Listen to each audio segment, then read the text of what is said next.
Boa noite, meu bom amigo Xará Neto Prado. Bom estar com você aqui hoje, hein? Boa noite, meu grande amigo Xará Cháquer Neto. Que Como é que você tá, legal. meu amigo? Tudo Tudo bem com bem, graças você? a Deus. Honrado em participar dessa jornada com você. Tanta gente legal está aqui, então para mim é uma honra estar aqui com você, que é o meu mentor, né? Em pecuária, em suplementação, em nutrição. A pessoa que eu mando aquele áudio de 3 minutos para tirar dúvida para o Neto, então sempre é muito bom estar com você aqui. Ô, Cháquer, hoje, antes da gente entrar no assunto, hoje, quantas fazendas estão sobre monitoramento de indicadores de vocês no total hoje, na América do Sul? 735. 735. Então, gente, vocês estão vendo a responsa que nós estamos aqui, né? Hoje é o episódio número 7, né? Trazendo aqui um cara que é um grande amigo meu e que eu tenho a honra de ser amigo de uma das pessoas hoje que é um dos maiores responsáveis pela coleta de informações aí no Brasil todo, né? O Antônio Cháquer vem fazendo um trabalho aí que ele vai explicar para vocês como é que funciona isso daí. E, como todo Juntos pela Pecuária, eu vou trazer 4 perguntas para você, para a gente poder abrir aqui o nosso bate-papo. Seu nome, que todo mundo já sabe, o que você faz, há quanto tempo você faz, e a pergunta mais difícil de todas, por que você faz isso? Legal. Bom, meu nome é Antônio Cháquer, é o Memari Neto. Eu tenho exatamente o mesmo nome do meu avô, e assim foi com meu pai e com o meu avô também nessa jornada.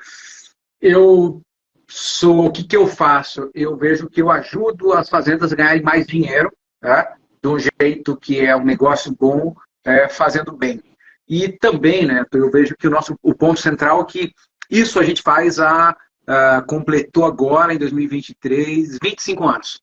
Essa Nossa, coisa do isso é negócio bom maravilha. que faz bem há 25 anos. A minha motivação principal é cumprir o meu papel para deixar o Brasil um país mais próspero, um país mais justo, um país que, através do agronegócio, da produção de alimento verde, possa se tornar uma potência mundial. Então, o papel mesmo de acordar todo dia cedo é pensando em ajudar os clientes a produzirem mais, melhor, de forma mais sustentável, com maior renda, gerando empregos de forma adequada, para que a gente trabalhe e compõe um grupo de pessoas que querem fazer do Brasil uma potência mundial. Não vai ser com microchip, eu acredito, nem com automóvel, mas vai ser com produção de alimento verde. É o caminho que a gente entende, que eu vejo assim para o nosso país, sabe, Neto?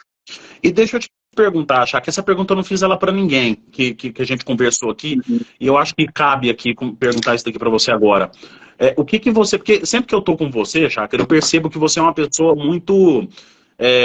você sempre visualiza o lado positivo de toda a situação que a gente conversa, a gente discute, e eu sempre vejo você puxando assim, o viés positivo daquilo tudo. Isso é uma coisa que inspira muito. Toda vez que eu estou conversando com você, isso é muito inspirador. Hoje, você percebe, sempre que a gente tem um objetivo, um propósito, inclusive nobre, igual esse seu, e de proporções muito grandes, que você está falando de Brasil, né?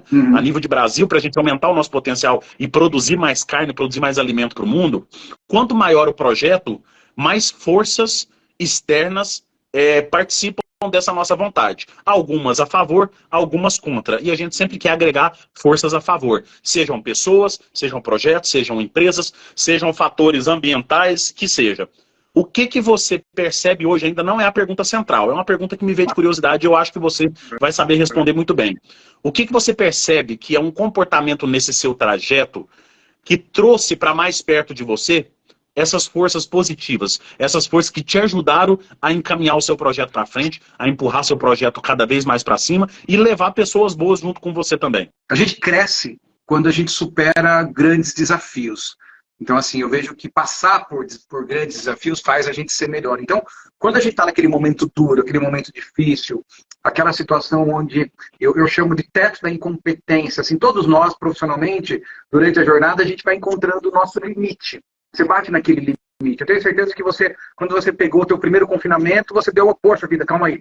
E aí, rapidamente, você aprendeu e teu limite subiu. Daí você foi para um confinamento médio, aí foi para um grande, aí foi entender processos complexos. Então, assim, a gente vai sempre encontrando o nosso teto da competência que traz um baita desconforto. E a gente se sentir confortável nesse desconforto, entendendo que o desconforto é um elemento da mudança. E junto com isso, a gente entender que, no final das contas, a gente quer que é o bem quer fazer melhor, a gente acaba atraindo boas pessoas. E toda vez que a gente faz uma proposta de consultoria, por exemplo, eu brinco que a gente fica feliz se fechar, porque a gente vai fazer um trabalho, vai ser legal, e não é para o dinheiro, é pela transformação e assim por diante, o dinheiro como consequência do bom trabalho.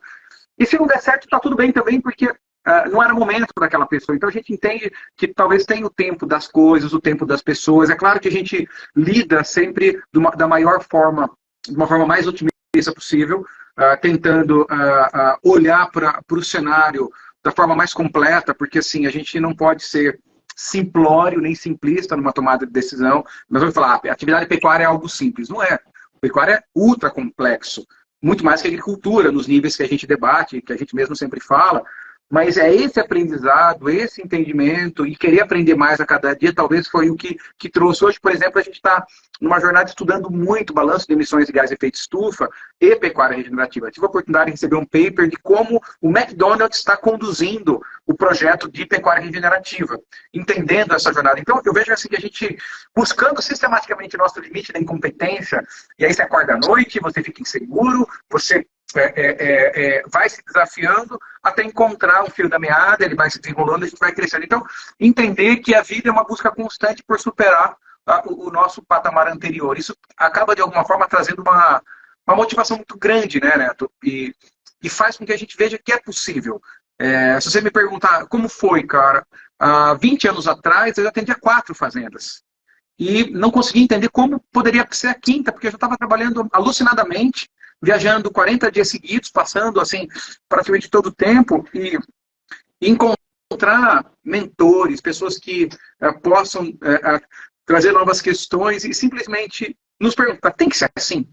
Será que tem que ser assim? Quem disse que tem que ser assim? Então, eu vejo que é por isso, desafiar o status quo, e às vezes a pergunta não é se o botão vira para a direita ou o botão vira para a esquerda, a questão é assim, será que tem que ter botão? Será que é assim que tem que fazer? E testar. E eu brinco, para terminar, regra dos 2 segundos. O que é a regra dos 2 segundos? Quem poderia ou quem gostaria, eu posso. O que é? Não sei, mas eu posso, eu me viro. Eu vou dar um jeito de aprender. Então tá sempre no limite aí de aprender coisas novas e às vezes, claro, que a gente sofre um pouco. Mas eu acho que é isso. É buscar mais e se divertir nessa jornada, entendendo que o desconforto ele é positivo. Mas citando sua própria frase, encontrando conforto no desconforto. Isso aí é o caminho que eu acredito que muita gente... Por que o povo fala assim, né? Fala, mas se o caminho fosse fácil de desenhar assim, por que não tem... não tá todo mundo num caminho de sucesso? Porque o povo não gosta de desconforto, né? O pessoal não encontra, nunca vai encontrar conforto no desconforto. Todo mundo quer ficar confortável sempre, e aí... Por outros motivos, é por isso que fala, né? Que se distribuísse a verba do mundo em todas as pessoas do mundo, elas voltariam para os mesmos bolsos aí em 2 ou 3 anos, né? Exatamente por conta de comportamento. Você está numa jornada linda de educação, tendo as iniciativas da escola, repensando o método de consultoria. Então, assim, vivendo um monte de transição. Eu pergunto assim, cara, não está desconfortável? Assim, apesar de estar... Não significa não estar empolgante, mas você concorda que a quantidade de coisas que você está aprendendo, até você me ensinou sobre todas as questões, não só nutricionais, mas não está te desafiando, não está fazendo você... Deixa eu te fazer uma pergunta que vai conduzir a nossa live hoje, que vão gerar várias perguntas aí dos nossos seguidores e que vão fazer a gente conseguir encaixar uma ideia. A ideia central desse Juntos pela Pecuária é somar ingredientes que vão trazer o sucesso do pecuarista. E a minha ideia é que cada pessoa que venha traga um ingrediente.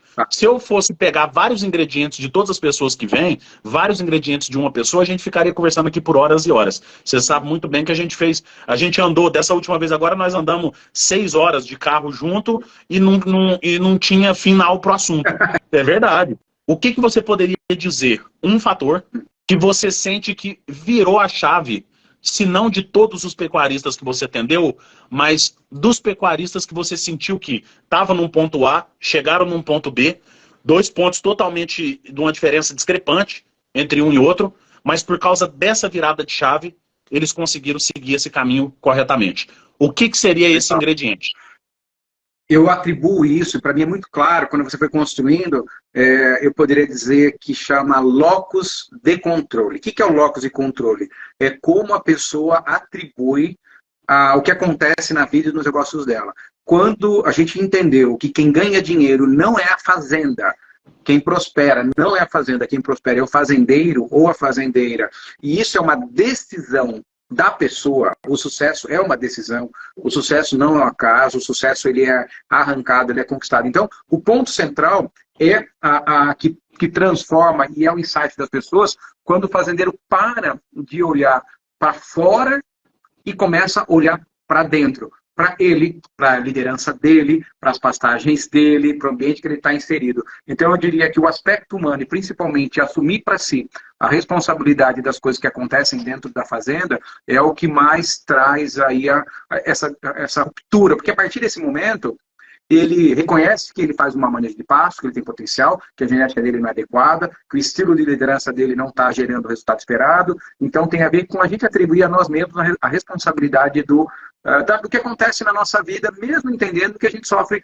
influência. Então, o ponto central é como as pessoas atribuem a responsabilidade, que o americano chama de accountability, que é a capacidade de si próprio em tomar aí a responsabilidade do que acontece. É duro, né? Às vezes as coisas acontecem diferente do que a gente esperava, né? E esse é o ponto. Então, que legal, o Caio até falou que já sou a segunda pessoa que fala disso, né? Então, isso vai ter que estar 2 risquinhos na frente. Então, eu vejo que esse é o ponto, né? Da grande transformação de uma fazenda. O que eu vejo, assim, acho que é importante a gente trazer para o pessoal, porque apesar de ter sido 2 pessoas trazendo, que a gente teve uma conversa com o Joel Pinheiro, ele trouxe o termo autorresponsabilidade, né? E eu vejo que a gente, aos poucos, a gente vai tentando conscientizar o pecuarista de trazer realmente isso para dentro. Mas eu queria muito, para a gente ainda ser mais específico ainda, traz para a gente um exemplo de como o pecuarista poderia não trazer o locus de controle, como que ele poderia não focar no locus de controle e qual o fator que ele vai encontrar ali dentro da rotina dele que ele pode começar a trazer esse controle para dentro de si. O ponto central assim é quando a gente entende que fazer pecuária é transformar a energia do sol em dinheiro. Então a gente precisa capturar a energia do sol através das plantas durante seu processo de fotossíntese. Para isso, a gente vai naturalmente precisar de todo o aspecto químico, físico e principalmente biológico do solo. Os animais vão ter que comer uma quantidade de proteína, energia e demais elementos que vão transformar em carne. E a partir dali, comer um bom processo de gestão, que eu quero dizer, gastando 0,7 arroba no máximo para cada arroba produzida, ele conseguir ter a margem que a gente espera. Então, muito bem, a autorresponsabilidade vem de reconhecer que tudo que está entre o sol e o dinheiro, a gente precisa ter um domínio mínimo. E esse domínio mínimo não significa que você vai fazer o conhecimento, quando eu coloco assim, de tudo, mas que a gente precisa ser um nexialista. O que é um nexialista? Se eu não domino, por exemplo, como já aconteceu várias vezes, eu falo, Neto, eu mando foto de fezes para você fala assim, aumenta o nitrogênio da dieta, ou diminui o nitrogênio, ou não mexe com o nitrogênio, o problema não é esse, tem algum problema. Então, assim, é encontrar nexo, porque assim, no final das contas, a gente precisa entender de um conjunto de coisa muito grande, e a gente não entende profundamente de tudo, é impossível. Mas, se a gente entender os aspectos que interferem e conseguir criar um elemento de congruência entre tudo isso, e ter o WhatsApp, o telefone de alguém que entende esse assunto, vai fazer com que a gente possa. Então, eu vejo que aquele pecuarista que assumiu para si a responsabilidade de entender o macro, entender o todo, entender que ele precisa olhar para o espelho e falar, minha fazenda dá 4% do que ela vale, meu gado entrega 20% do que ele valia no início do ano, a fazenda funciona bem sem a minha presença no modelo autogerenciável, as bezerras que estão nascendo são melhores que as vacas, mães delas, tá? Eu estou conseguindo ser excelente na cria, na recria, na terminação. Então, quando a gente entende isso e ele, de alguma forma, tem os parâmetros, e aí entra a história do benchmark e tal, da referência, ele vai buscar. Então, a autorresponsabilidade está justamente numa capacidade de buscar a distância entre o que é e o que deveria ser. Então, aquela coisa, vou dar um exemplo. A gente esperaria que um GMD global de recria engorda pudesse superar 700 gramas entre águas e secas. Se eu tenho 400, beleza, eu tenho 300 gramas em cima da mesa. Esse problema meu está sendo nas águas, nas secas ou em ambos? Então, se eu identifiquei, eu estou com, 200 gramas de seca e estou com 480 ou 500 de água, né, só para dar um exemplo, eu estou com problema dos dois, então eu tenho que buscar a alternativa, me abrir a crítica, chamar o Neto ou alguém que seja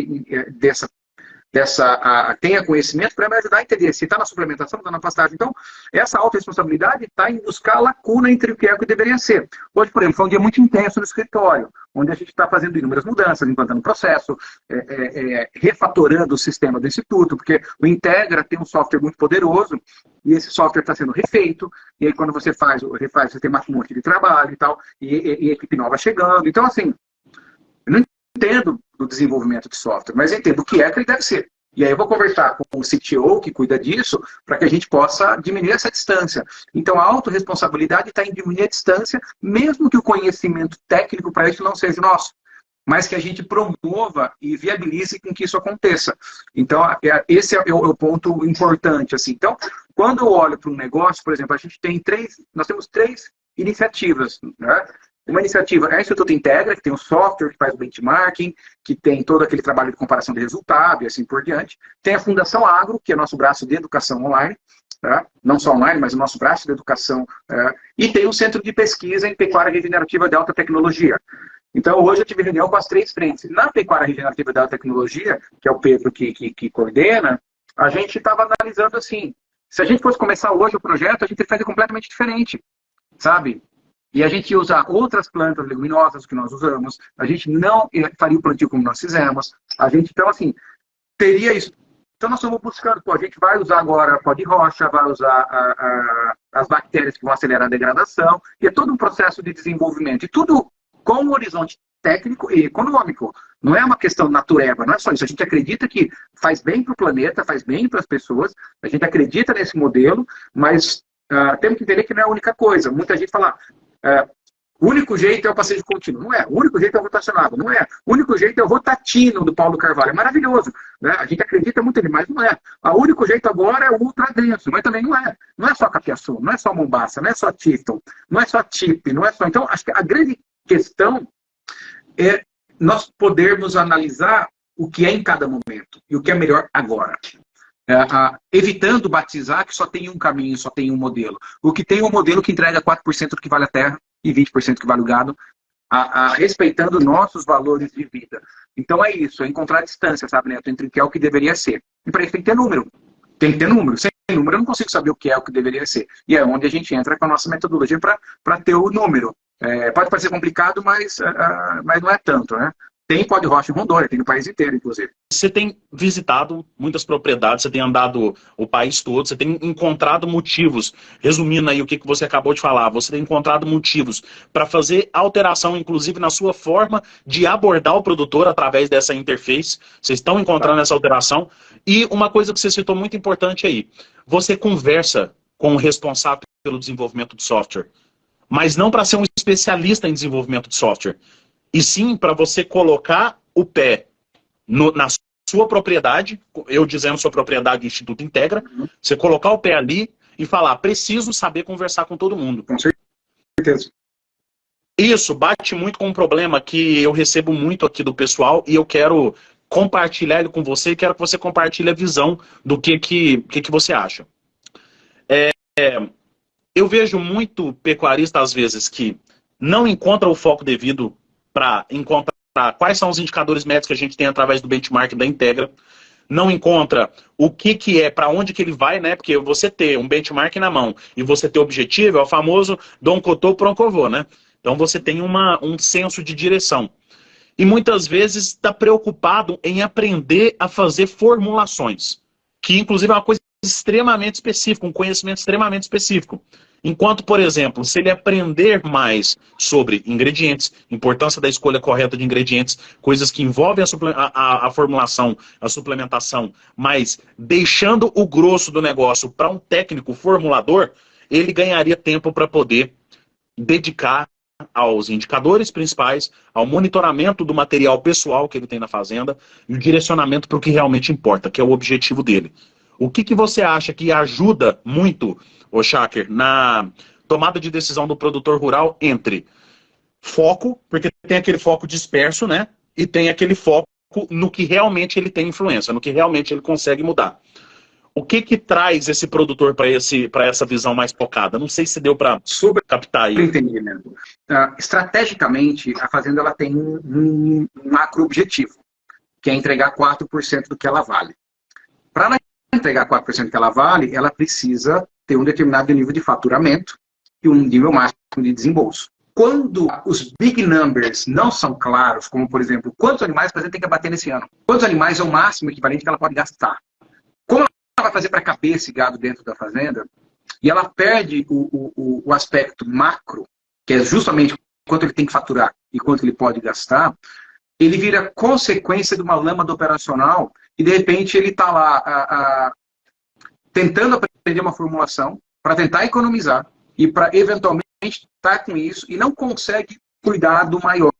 Sendo que hoje a gente tem aí a condição de olhar para o todo. Então, é uma troca de papéis e de funções. Então, mais ou menos assim, se o dono não faz a função dele, alguém tem que fazer e ninguém faz, e o capataz não faz, o peão faz. Então, o que a gente precisa entender é assim, que imagina o seguinte, que esse pecuarista ele pode ser de 50, 100, 200, 500 hectares, 5 mil, não importa. Que ele está sentado numa reunião onde ele vai ser avaliado profissionalmente. Então, a gente avalia um aluno que fez uma prova, a participação. São algumas perguntas que ele vai ter que responder e sustentar como profissional. Quantos por cento a fazenda dá em relação ao que vale a terra? Se ele não sabe, está tudo errado. Porque esse é o principal papel dele, que é monetizar o ativo terra. Quantos por cento vale o gado? Qual reais por hectareano? E aí vem o seguinte, então, se eu não sei essas 3 respostas, eu não tenho um projeto, é líquido, 4% líquido pelo menos, entre 4 e 9, tá? Eu vi aqui, Marcião, uma pergunta. Então, se ele não sabe, significa que ele não está trabalhando para esse objetivo estratégico. Aquela coisa, para onde eu estou indo? Eu estou saindo do Paraná, estou indo para São Paulo, estou indo para o Rio de Janeiro, estou indo para Mato Grosso do Sul, ou simplesmente vou indo. Então, a gente acaba se enroscando no nível tático. E o pior, às vezes, o nível operacional. Então, assim, às vezes a pessoa fica tão arraigada na lâmpada operacional que é meio que a vida deixa me levar, a vida leva eu, a fazenda só funciona com ele, ele está trabalhando igual maluco, mas a pergunta é onde a fazenda vai estar daqui 4 anos, 8 anos, 12 anos? Como que ele vai fazer para ter o dobro de gado que ele tem hoje, o triplo de gado que ele tem hoje? Como que ele vai fazer para quebrar o paradigma, o status quo? Nós estamos vivendo hoje, né, a maior concentração de rebanho da história do Plano Real. Por quê? Porque enquanto muita gente está precisando vender porque ela está sem pasto, só sem caixa, tem que pagar financiamento, muita gente está comprando no melhor momento da história da pecuária para entrar no negócio. Da história. Nunca houve um melhor momento para crescer na pecuária que esse. Então, quem olhou para o todo, quem entendia a sequência do fluxo, quem acompanhava as palestras de mercado, estava sabendo que isso ia acontecer em qualquer momento. Então, a grande questão, qual que é a diferença entre um CEO de uma multinacional de 200 mil funcionários, um diretor, um coordenador, um gerente ou função de fábrica? É a capacidade de visão temporal. O que eu chamo de visão temporal? Quanto mais longo prazo a gente consegue ver, maior o nível hierárquico que a gente se posiciona. Então, você pensa numa fazenda. Às vezes o peão está no serviço daquele dia. O que ele vai fazer hoje? O capataz já tem a programação daquele mês, né? Já entende como movimenta o gado. O gerente já tem que ter entendido como aquele ano, aquela safra vai funcionar. E o dono já tem que estar olhando para a fazenda no quadriênio. Então, assim, se o dono não está olhando para a fazenda do quadriênio e o gerente também não estiver olhando, no final não vai ser o peão que vai olhar para a fazenda, porque o peão está olhando para ali, para o dia que ele vai curar o milho daquele bezerro, ele vai consertar um colchete que está caindo, ele vai fazer uma água que não está funcionando voltar a funcionar. Então, o mais importante é a gente conseguir olhar para o negócio como um todo. E eu percebo isso, né? Eu olho, por exemplo, para negócios bem-sucedidos, independente da área. E é muito claro que os gestores olham para o negócio conseguindo ter um entendimento do que importa realmente.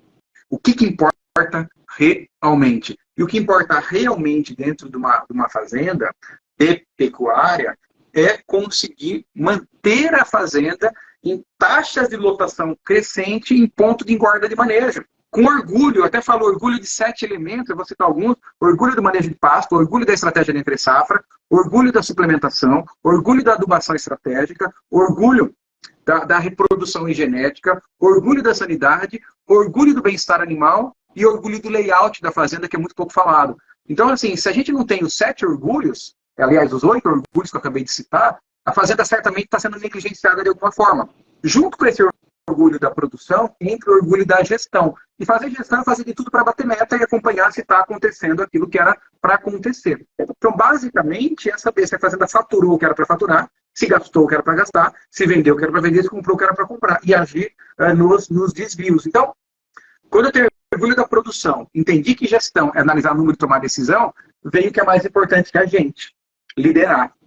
E a liderança tem a ver com dominância, com assumir para si a responsabilidade, tem a ver com transformação, não dá para separar liderança de transformação. Líder que não transforma não é líder, é no máximo um zelador. Tem a ver com conexão humana, criar, estabelecer conexões confiáveis, tem a ver com espírito bom, tem a ver com entender que o papel do líder é desenvolver. Então, assim, o componente gente, gestão e produção, ele é arraigado nisso tudo. Então, a gente que é da área técnica, às vezes, delarga e não delega o aspecto humano, mas é justamente no aspecto humano que a gente faz as principais transformações. Agora, não adianta nada ter uma fazenda que acha que tem um aspecto humano, mas ela é, no máximo, paternalizadora.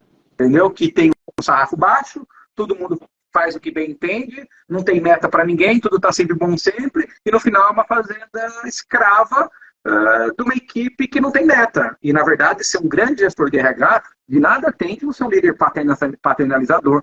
Tem que ter rotina de gestão, tem que ter feedback, tem que ter meta, tem que ter conflito e não confronto, que é uma diferença muito importante. Um conflito de ideias, eu quero separar dessa forma, a gente vai discutir aqui, a gente vai falar, poxa, de repente a gente vai por uma ideia, e a ideia vai brigar, as ideias vão brigar. Mas é diferente um confronto entre o Antônio e o Neto Prado. É assim, a gente precisa estar confortável em discordar do caminho que as coisas estão caminhando. E não tem problema nenhum, porque uma empresa inteligente é aquela empresa que discorda sobre como as coisas devem ser feitas. Mas ela discorda, depois ela concorda. Você tem a divergência e a convergência. Porque a questão é a seguinte, nós dois queremos matar mais boi com mais margem. Eu escolhi o confinamento e você entendeu que tem que ser a TIP, um exemplo. E aí a gente vai na argumentação e você vai provar que nesse momento não faz sentido ser confinamento. Porque está chovendo, que o pasto está verde, que não sei o quê, e o caminho da TIP nesse momento faz muito mais sentido. Ok, porque o objetivo é mesmo, matar mais boi com mais margem. Então, a gente divergiu, mas convergiu para o objetivo comum. Então, esse é o ponto que sustenta o alinhamento. E saber ouvir. Saber que a gente também, que existe vida inteligente fora da nossa porteira. Né? Saber que nem sempre aquilo que você imagina que é o melhor é de fato o melhor, porque tem um viés cognitivo. A gente tende a voltar para a nossa zona de conforto. Quem nunca plantou grama, por exemplo, tende a não querer plantar grama. Porque é mudo, é caro, é complicado. Mas calma aí. Mas será que então a grama saiu de uma possibilidade? Será que você ter um tifte, uma estrela em algumas situações, será que um capiaçu, um curumim não pode ser uma opção? Então, não, uma planta leguminosa? Ou será que trazer, por exemplo, quem disse que você não pode contratar um engenheiro de produção para ser gerente da fazenda? Qual o problema? E você ter um engenheiro, a gente até falou disso, quanto mais engenheiro e psicólogo a gente colocar nos nossos ambientes, melhor vai ser o desenvolvimento. Quem disse que tem que ser sempre o camarada que nasceu e foi criado em fazenda? A gente não tem mais essa oferta de mão de obra. Ou a gente forma mão de obra, ou a gente não vai ter mão de obra. Nós vamos brigar por meia dúzia de gato pingado de peão ruim, muitas vezes, que não vai estar disponível. E nós temos que formar. E às vezes eu tenho que mexer no layout da fazenda para ela ficar fácil de ser manejada, para se adaptar às novas gerações. Porque aquele peão habilidoso que conseguia trazer o gado naquela condição não tem mais. Então eu preciso pensar que, no final das contas, as novas gerações, os novos ambientes, as novas demandas, elas nos movimentam. E é difícil, porque a gente acaba ficando muito refém do nosso próprio conhecimento, e ainda mais que não consegue ficar confortável no desconforto. Então, assim, a complexidade da atividade pecuária de alto nível é para a gente que tem alto nível de gestão, de número, de entendimento, que uma fazenda é gente, gestão e produção. Né? E a gente tem que ter orgulho das três coisas. E falar é fácil. Hoje eu fiz uma reunião, para terminar essa fala, uma reunião com um grupo de fazendas, e junto com algumas pessoas que eu gosto bastante, o Léo do programa Qualitas, o sócio dele, mais um monte de gente legal. E o ponto é o seguinte, não tem caminho curto, não tem caminho rápido, não tem caminho fácil, não tem fórmula secreta. O que tem é um processo estruturado que, quando colocado em prática, ao longo de alguns anos de trabalho, você vai conquistar alguns resultados. Mas falar agora que vai ter uma fórmula meio milagrosa, isso é só golpista que promete isso, né? Ou gente mal intencionada. Então, e essa é a graça, né, Neto? Porque a pecuária, ela oferece, ela oferece uma margem que ninguém mais oferece. Eu trabalho com arroz, com feijão, com milho, com soja, com eucalipto, com seringueira, e eu desafio algo com maior margem que a pecuária profissional. Entendeu? Não tem nada com maior margem que a pecuária profissional. Agora, a pecuária profissional ela acaba sendo restrita para menos de 20% das fazendas, né? Olha, e 20% das fazendas ainda é um número grande, né? Porque o 20% das fazendas que você tem topado aí na sua jornada, que já são fazendas que tomam a decisão de entrar nesse montante, né? De poder se trabalhar, igual você tem um indicador que mostra as top rentáveis, e aí você tem o indicador das top 30, você tem o indicador das top 10, isso daí tudo vai só afunilando esse resultado cada vez mais, né? E uma coisa, cara, você falou tanta coisa extremamente importante aqui que foi montando uma pergunta em cima de outra pergunta aqui na minha cabeça. Produtor, muitas vezes, traz a reclamação de que não tem gente boa para contratar. Você comentou sobre o sarrafo baixo, a régua baixa, e o fato da gente também ter muita propriedade onde você tem um grande pai e, na verdade, um monte de filho, né? Ao invés de você ter uma escala hierárquica ou pelo menos um processo bem estruturado na fazenda, onde você tem equipe bem estruturada, né? Líderes cuidando dos seus assuntos, cada um com a sua visão de tempo diferente um do outro. Você comentou sobre visão tática, visão operacional, enquanto, na verdade, eu acredito que o que você trouxe é que o pecuarista tem que ter uma visão mais estratégica, né? E ele está muitas vezes preocupado com tática e com operacional. Mas aí eu volto nessa preocupação, nessa grande dor que o pecuarista tem. Neto, é muito difícil achar gente boa no mercado. Para onde ele tem que virar o olho dele, o Schacker? Para começar a enxergar isso de forma talvez diferente, ou talvez até... Eu acredito muito que está naquela questão, o botão vira para o lado direito ou para o lado esquerdo. Mas por que tem que ter botão, entendeu? Então... Essa questão de gente é uma questão que fica muito clara. Eu vou contar uma história que foi muito marcante para mim, que ilustra bem essa situação. Um senhor muito gentil me ligou, determinado dia, falando que gostava muito do meu trabalho, que já tinha visto live, que comprou o livro, e não sei o quê, e que fazia tudo o que estava no livro, e mesmo assim ele não tinha uma boa equipe, ninguém parava com ele, né? E foi uma gentileza, cara, e foi uma pessoa assim, agradabilíssima. E eu falei, senhor, mas opa, olha, aí sim, que honra, 2, Neto, poxa vida, hein? Eu levei, você assinou os 2 para mim lá em Campo Grande. Levei os 2 para você assinar. É um mais velho, amarelinho, e o outro mais branco, que veio no cadastramento do Fazenda Nota 10. Eu ganhei esse mais novo aqui. Levei os 2 para Campo Grande. Mais tarde quero falar sobre o livro. Continua a história. Tá. E aí esse senhor falou que leu o livro e tal, e mesmo assim ele, olha, tem uma casa boa, tem tudo bom, e ninguém para com ele. Você não pode vir aqui? Eu falei, posso. Ok. Combinamos, tal, fui na fazenda. A primeira vez que eu fui na fazenda, eu fiquei um pouco em dúvida na entrada, de onde era a entrada que ele tinha explicado, e parei no posto, né?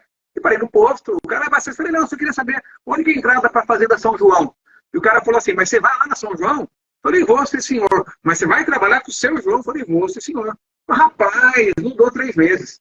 Aqui todo mundo trabalhou lá. Eu trabalhei, fulano trabalhou, a moça do carro trabalhou. Pensa no homem ruim. Lá ninguém para. As casas chove dentro. O salário ele sempre atrasa. Rapaz, eu vou falar assim, olhando pra tua cara, eu não dou 2 meses e já tá passando aqui falando mal dele. Ninguém para lá. E aí eu desci do carro e falei, me conte mais sobre o assunto. Aí contaram dele, da esposa, de uma mulher fofoqueira que tinha na fazenda, dos problemas que tinham, e aí não só dele, mas da equipe, e foi um fuso. Aí, muito bem. Tudo aquilo que eu ouvi no posto não tinha nada a ver com o que ele tinha falado no telefone, né? Entendi que a turma do posto estava certa, eles eram uma série de evidências. Daí eu cheguei na fazenda, né? Eu falei, ele falou, Antônio, que bom que você veio e tal. Comecei a andar com ele na fazenda. Em determinado momento eu tomei liberdade, seu João, o senhor quer que eu fale o que o senhor quer ouvir ou o que o senhor precisa ouvir? Ele falou, estou pagando para você? Daí ele se tornou o seu João que os caras falam. Estou pagando para você? É claro que eu quero falar que você fala que eu preciso ouvir.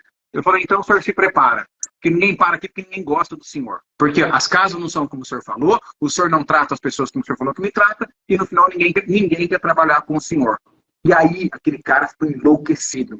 Porque ele não sabia o que fazer, porque eu estava enfiado na casa dele, falando que ninguém gostava dele, né? E que ninguém queria trabalhar com ele, e dando uma série de evidência. Então, eu estou contando essa história e falei, e se o senhor quiser montar um time que queira trabalhar com o senhor, quem tem que mudar é o senhor. Então, quando as pessoas não têm uma equipe, significa que não é a falta de mão de obra, mas é a falta da fazenda ter uma fama. Todo mundo, nós estamos aqui com mais de 60 pessoas na live, todo mundo aqui conhece uma fazenda famosa na região. Eu tenho certeza que essa fazenda famosa, precisa contratar um tratorista, tem fila. Precisa contratar um campeiro, tem fila. Porque são fazendas que investem ao longo da vida numa imagem onde elas atraem as boas pessoas. E digo mais, não só atraem, quanto formam as boas pessoas. E não só formam boas pessoas, elas estão dispostas a inovar. Por exemplo, ontem eu participei do Giro do Boi com o Edinaldo, que é um cliente nosso do Mato Grosso do Sul. Ele falou assim, Antônio, sabe quem que é a nossa pazeira aqui? Eu falei, quem que é a pazeira? Ele falou, a esposa e um funcionário nosso, ela que opera a pá. E ela falou assim, nossa, eu queria tanto aprender a operar uma pá, quando ensinaram a moça, ela aprendeu rapidamente, a pá tem cheirinho limpinha por dentro. Então ele investiu numa menina super nova, que se tornou a tratorista com parece que 18 ou 19 anos, e a menina hoje que opera para carregadeira, e é o melhor trator, faz serviço como ninguém viu. Então, porque acredita nas pessoas, porque atrai as pessoas. A Ana Paula, do interior de São Paulo, uma cliente nossa também, ela contratou hoje o encarregado de pecuária, um camarada que trabalhava na rede, na Light, na rede de energia elétrica. Trouxe uma pessoa que era boa de gente, chamou alguns técnicos, um veterinário para ensinar sobre reprodução e sanidade, um zootecnista para ensinar manejo de pastagem, um camarada que era um ex-operador de máquina para falar sobre trator, o camarada tem quase um esquadrão que mentora ele. Num ano, o camarada saiu do zero para os melhores gerentes de fazenda que tem, porque ele era bom de gente, é interessado, é trabalhador e está com uma série de mentores. Então, encarar o problema de frente, não vai ter mais aquela quantidade. Eu preciso ter uma fazenda que todo mundo queira trabalhar, eu tenho que ter uma condição interessante. E fecho com uma fala, então eu citei fazendas muito pequenas, médias, vou falar de uma grandona. Eu sou conselheiro de administração de um grande grupo, e o cara falou assim, Antônio, as pessoas podem até oferecer mais dinheiro para a minha equipe, mas eu duvido oferecer um projeto mais empolgante que o nosso. E as pessoas não saem porque elas não estão encontrando um projeto mais empolgante, onde a fazenda deixou claro para onde ela está indo, por que essa pessoa é importante, o que elas vão ganhar quando chegar lá.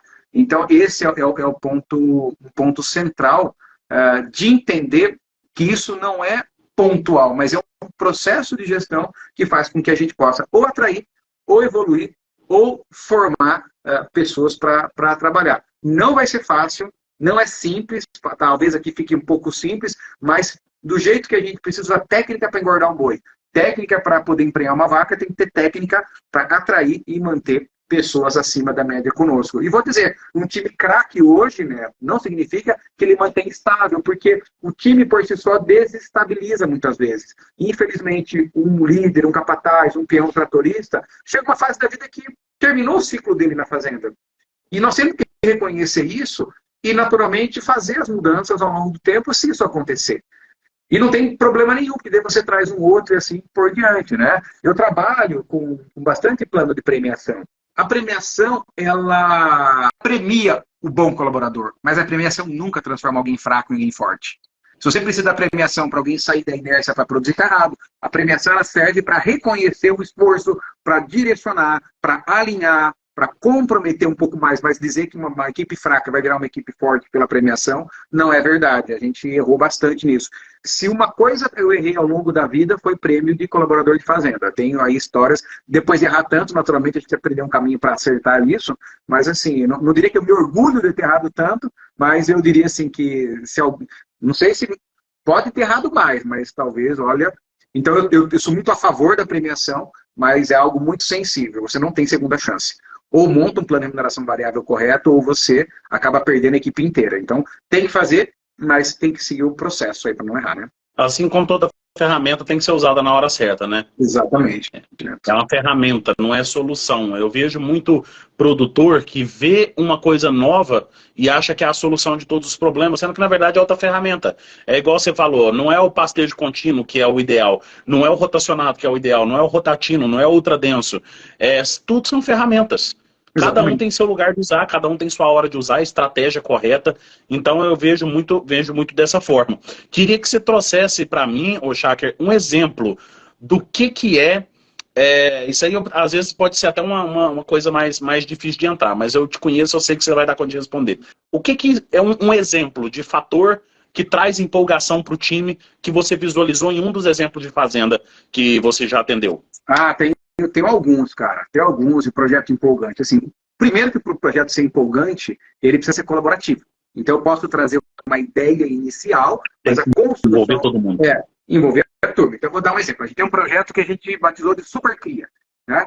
Então, Super Cria é um projeto Esse é um termo que não foi desenvolvido nessa fazenda, acho que a Embrapa já trouxe em algum momento isso, mas é um projeto de supercria. O que é o projeto de supercria? É um processo que a turma opera a atividade pecuária com 10 matrizes por hectare.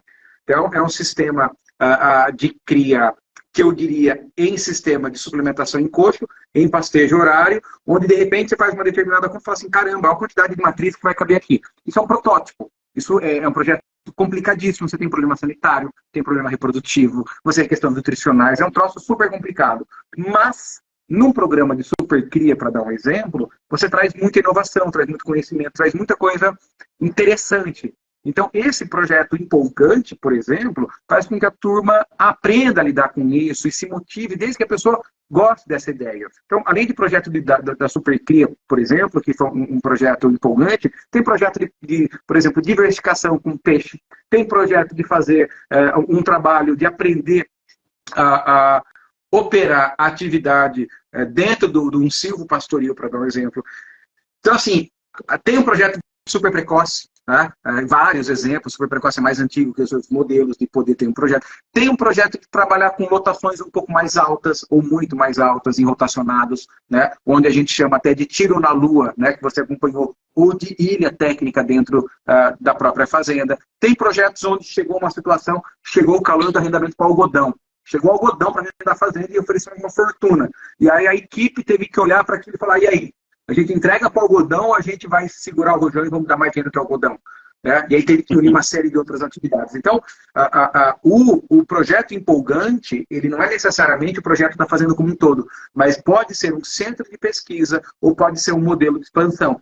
Um outro exemplo de projeto empolgante, o camarada falou assim, nós chegamos no limite geográfico, nós vamos crescer para fora. E aí vamos trabalhar como para crescer para fora? Vai ser em áreas arrendadas, em consolidação, em parceria, e aí você cresce para fora. Então, o projeto empolgante é aquele que inspira a pessoa a querer participar daquele negócio. Um cliente nosso falou assim, Antônio, a minha meta é desmamar bezerro de 320 quilos. Isso brilha o olho do seu João, nosso capataz, porque ele acredita que a gente está no caminho. Eu falei assim, mas precisa ser de todo esse peso? Isso é bom? Ele falou, não. Tem uma série de motivos para não ser isso, do ponto de vista técnico, mas aquilo motiva tanto e traz uma empolgação para as pessoas naquilo, que no final das contas, falei, cara, não adianta, se você for vender esse bezerro para alguém, não vai fazer muito sentido para a pessoa comprar. Falou, não, então tem que ser um projeto como um todo nosso. Né? Então, o que eu estou colocando que nesse projeto empolgante pode existir prêmio de quinquênio da fazenda a cada 5 anos ganhar um boi gordo, pode ter incentivo à educação e ensino superior para filho de funcionário, né? Pode ter a fazenda do futuro, com automação, com sensor. Custa aproximadamente 10 centavos de dólar um sensor para falar se tem água ou não dentro do bebedouro. Então, fazendas que estão testando isso. Então, assim, os projetos empolgantes são projetos onde desafia o status quo, inspira as pessoas. A gente evita a palavra você tá louco, então não pode falar você tá louco. Né? Projeto você tá louco. Vale tudo, menos falar que você tá louco. Né? E projetos que tiram as pessoas da zona de conforto e inspiram ela a testar. Por que não? Por que não? Então, toda fazenda tem que ter um P&D. E às vezes aquilo talvez não seja acertado no primeiro movimento, mas traz um aprendizado maluco, porque a única certeza é que o buraco é mais embaixo. Então, você descobre nesses projetos empolgantes onde é o buraco. Né? Esse que é o ponto. A gente tem alguns projetos, propriedades abaixo de 100 hectares, e são os projetos onde entra a supercria, onde entram os sistemas de autoconsumo, onde entram os processos regenerativos, onde entram os outros modelos, e principalmente a diversificação. Menos de 100 hectares, nós temos que ter boi, temos que ter peixe, temos que ter frango, entendeu? Temos que ter outras culturas, temos que ter milho pipoca, né? E são os projetos empolgantes, onde a gente tem uma conexão ativa. Ainda mais que é perto da rua, que vale muito essas propriedades. Então, não é olhar para a fazenda como pecuária apenas, mas olhar para multicultura e uma coisa ajudando a outra. Não é a história do pato, que nada, nem voa, aquela coisa toda. Mas é aquela história de uma cultura contribuindo. Eu visitei uma fazenda no Kansas, interessante. A fazenda era um sistema de pastejo ultra denso, e, na época da seca, ela engordava porco, cara, num sistema ciscal. Tipo ciscal, sabe? O sistema de porco solto. Aí ela comprava os porquinhos lá, tratava os porcos, e aí os pastos que os porcos pastejavam e comiam os milho, voltavam no vigor enorme. Era uma propriedade de menos de 50 hectares, com pecuária, com suíno, né? E ainda aquele camarada lá no Kansas, ainda ele tinha uma carne de qualidade e vendia pela internet a carne dos porcos e a carne do gado dele, entendeu? Num container refrigerado na própria fazenda, que se quisesse comprar lá, podia. Então o camarada criou um projeto integrado de suíno com bovino ultradenso e ainda pagava para matar e vendia carne e vendia online ainda o negócio. Que eu falei, caraca, olha que legal. E o cara ali, fazendo lá, ele, entendeu? Ele, e fazendo, coisa de gringo. Né? E que é maravilhoso em propriedades pequenas, entregando. Então eu vejo que em propriedade pequena a gente vai precisar de outras culturas para ajudar o boi, né? Tem muito essa questão, né? Às vezes o produtor se limita ao espaço físico, né? Falar, não, mas isso não serve para mim porque eu sou pequeno produtor. Eu vejo tanto produtor de propriedade de 20 hectares, 30 hectares, produzindo muito mais por hectare do que fazendas grandes. Então, como diz, o limite é diferente, né? Pessoal, esse daqui é o livro do Antônio Schack, está espelhado aqui, tá? Então ele é Como Ganhar Dinheiro na Pecuária. Um dos livros mais famosos que eu já vi, assim, dentro de pecuária. Se eu for perguntar para pecuarista que tem algum contato com a internet de alguma forma, sobre algum livro que oriente o pecuarista a ter uma produção melhorada. A maioria deles vão citar esse livro aqui, apesar que hoje nós temos muitos livros de altíssima qualidade no mercado, inclusive de pessoas que participaram aqui com a gente. Eu queria que você falasse para a gente um pouco, Schacker, pessoa que está querendo saber mais sobre o seu trabalho, pessoa que quer acompanhar o seu trabalho mais de perto. Quais os caminhos que ela toma para acompanhar o seu trabalho mais de perto? E dentro disso, se possível, fala um pouco do projeto do Fazenda Nota 10, ou seus projetos novos daqui para frente, que inclusive, pessoal, eu estou voltando para o Fazenda Nota 10. A partir do mês de julho eu volto a participar do benchmarking aí do Fazenda Nota 10. Super legal, né? A gente tem um trabalho onde a gente transforma a fazenda em número através de uma plataforma informatizada de um software. Junto com isso, a gente analisa os números da fazenda, debate com o produtor esses números e cria junto uma estratégia. E tudo isso a partir de R$ 354 por mês. A gente já consegue apoiar muito as fazendas, se comparando com as melhores. Olha, tendo aula com o professor Pietro, por exemplo, Flávio do Apta, professora Janaína, né? Então, assim, o Leonardo do Qualitas e mais um monte de gente legal dentro disso, a Jaqueline Lubaschi. Então, a gente tem aí uma agenda de trabalho a partir, uma assessoria mesmo, a partir de R$ 354. Tem um convite para fazer também na segunda, terça e sexta da semana que vem, Neto.